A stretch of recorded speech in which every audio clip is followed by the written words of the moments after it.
আসসালামু আলাইকুম। আমি তাহমিদ সূর্য। আমি একটি কবিতা আবৃত্তি করব। কবিতাটির নাম হাট্টি মাটিমটি। লিখেছেন কবি রকুনুজ্জামান খান। টাট্টুকে আজ আনতে দিলাম বাজার থেকে সিম। মনের বই আনলো কিনে মস্ত একটা ডিম। বলল এটা ফ্রি পেয়েছি, নেয়নি কোনো দাম। ফুটলে বাঘের ছাপ বেরোবে, করবে ক্ষয়ের কাম।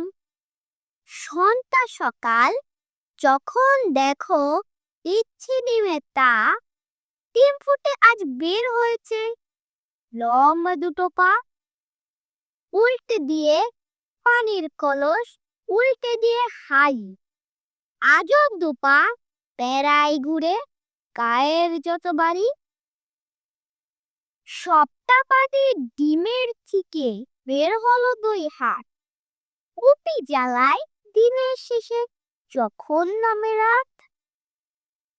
উঠোন ঝাড়ে, বাসন মাজে, করে ঘরের কাম। দেখলে সবাই রেগে মরে, বলে এবার থাম। চোখ না থাকায় এদুর গুদি, ডিমের কি দোষ ভাই? উঠোন ছেড়ে ময়লা ধুলোয় খড় করে বুঝাই। বাসন মেজে সামনে রাখে কালার ভারে। কাণ্ড দেখে টাট্টু বাড়ি নিজের মাথায় করে।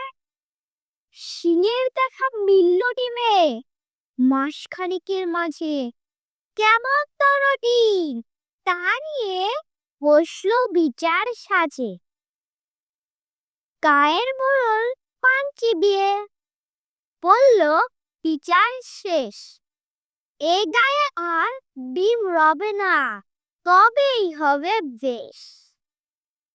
মনের দুঃখে ঘর ছিঁড়ে ডিম চলল একা হেঁটে। গাছের সাথে ধাক্কা খেয়ে ডিম গেল হয় ফেটে। গায়ের মানুষ একসাথে সবাই ভয়হীন। ডিম ফুটে যা বের হলো তা হাট্টি মাটিমটি। হাট্টি মাটিমটি তারা মাঠে পড়ে ডিম, তাদের খাড়া দুটো শিং। হাট্টি মাটিমটি। ধন্যবাদ এই কবিতাটি শোনার জন্য। আশা করি আপনাদের এটা ভালো লেগেছে। আবার একটি সুন্দর নতুন কবিতা দিয়ে আপনাদের সামনে হাজির হব। ততক্ষণ পর্যন্ত আপনারা ভালো থাকবেন। Bye bye.